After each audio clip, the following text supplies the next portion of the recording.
Mr. Johnny Cowie, a former baker and Salvation Army officer, describes his work as a baker and provides a good insight into life around the 1920s. The interview was carried out in May 2003. I was born up in New Street, 23 New Street, across from the Salvation Army Hall. The house is at the present moment a third housey. My mother and father, and there were 7 of us brought up there. I was last, and we hadn't all that muckle room. A room down the stair and a closet. Up the stair we had a bun-end bed and a bed built into the loft. That wasn't enough room though, so Jimmy and me had to ging ben the loft and sleep in a shocky doon, and that was it. You can't fit that was like. My father was a fisherman all his days. He got to the lines earlier on. He had a boat he was in, BCK 244, the Vine.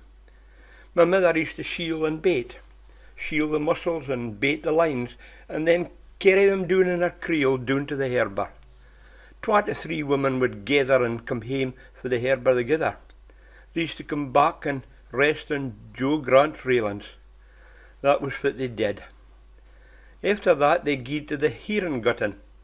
My mother had gone to the gutting in her time, and my brothers all gied to the sea after they'd spent a year or so in the ropery, or aloft, making ropes and nets.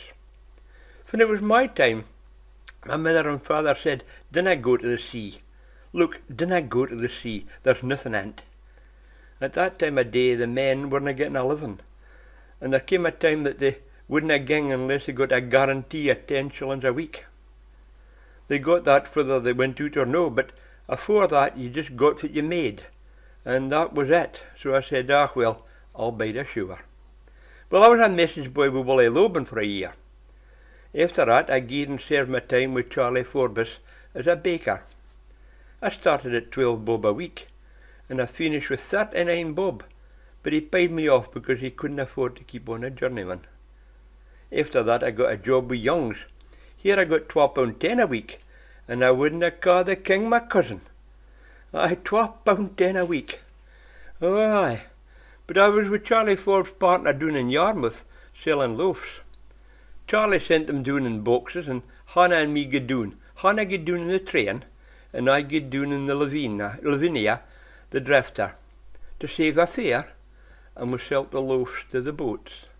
The loaves were transported to Yarmouth on the train. The loaves were packed in special crates. I don't know if I'll tell you this, but it was fog boxes. You can't gold flake in that kind of boxes. Some were in cardboard boxes that we got for Roddy Monroe, and we sold the loaves at 9p to the boat. Big loaves, big pan loaves, 4.5p for a small, but down there they cost 9p for a big one. It's mostly Buckie boats that you supplied, Buckie and Pergordon. I'd a dozen boats. I'd near 50 boats. Some of their names were Regent, the Forelock, Mint, the Lee Rig, Winner for Pergordon, you call him Breezy Buchan, the Rose, Alec Laytons. We'd twa them, the Rose and the Coreopsis. We had a good kind of boats to Buckie. The Avail, that was another one of mine. We used to watch the big funnels coming up the river. The loaves were paid through the salesmen. They got their bills weekly, and often was paid the same as their grocer for the salesman. Apart from the boats, we supplied housewives as well when you were working with Charlie Forbes. Oh, you had a shop to mind as well. Butter rolls and often in the morning. Then the van get out all day, and some of them had 12 vans. Poppy gied as far as Portnoky and Finexley with his van. The vans were horse-drawn. Aye, horse-drawn vans, horse and cart. The stables were in the back in Barron's Lane. There was a hole at the side, and they threw the dung out into the fitted car the midden. It did for the garden. And if we was doing afore 4 o'clock in the afternoon, we had to carry baskets of dung up to the garden till 5:30. In the bakehouse itself we had Scots ovens built into the wall. They were actually outside at the back bit, covered in, and they often had to be whitewashed twice a year. That was often that could be whitewashed was Dean. Charlie's at that time had a few lads working. Now wait till I see. There was George Hutchison, the boss and his son Dod Hutchison, and Granty Broon's breather, Toshi Broon for Gordon, and there was me, and there was Waddy, Stuart, Ronnie Lyon, and I can't mind if there was anybody else or no. It was more or less just plain bread that you baked, but there was cheesecakes, ice cakes, but that was the only fancies we had at that time of day. At Christmas time you work it in the morning and rest on till 10 at night. At Christmas time we were making cakes and you got nothing extra for it. You just got the same pie. I suppose the fishing had a good lot to do with that. If they had a good fishing, they baked the fruit cakes. Aye, you depended on your fishing in Athen, and Athen was built round the fishing. Everything was built in the fishing in Buckie long ago. Wasn't it really? You can see that with this territory round about here, the corner where I bide. It was called the fishing corner. We'd Athen within ourselves, with the baker, Fowler's, Johnny Wilson the butcher, Campbell the plumber across the road, Crookie the licensed grocer, George Giddis the ordinary grocer, and Hillocks, they did shoeing and women's clays, a draper's shop. Aye, and then we had Johnny Calders the shoemakers. He made water beats, leather water beats, made them and shoed them.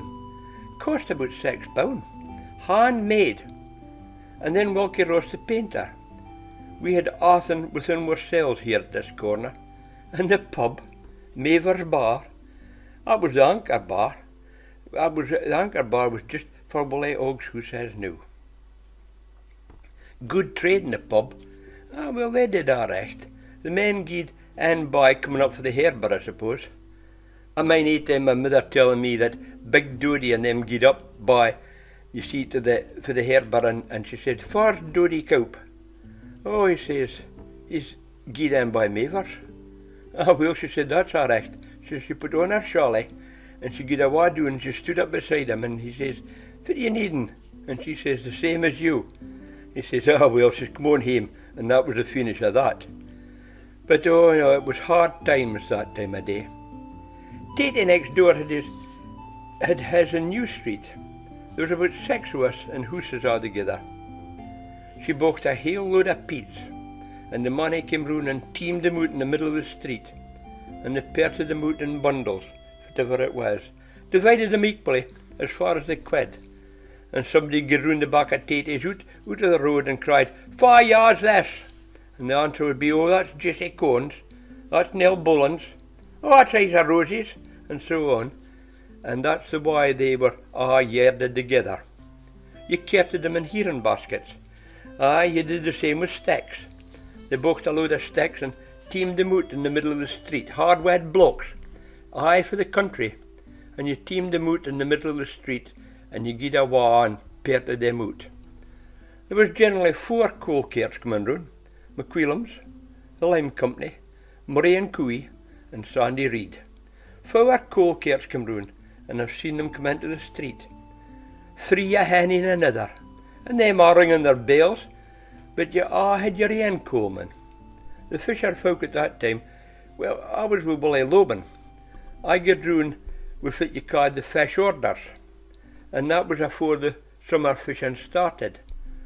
The women took in as muckle as do them in summer because they couldn't afford to do it later. They bought other things like twasteen of sugar, groceries, twasteen of sugar, 10 jars of jam and that kind of thing, peas, barley and stuff. When I was a message loon, I used to hurl them round in the barra, and you maybe got a saxpence. That was a big tip. And of course that was at the end of the fishing they paid, and if there was no fishing, they didn't pay you.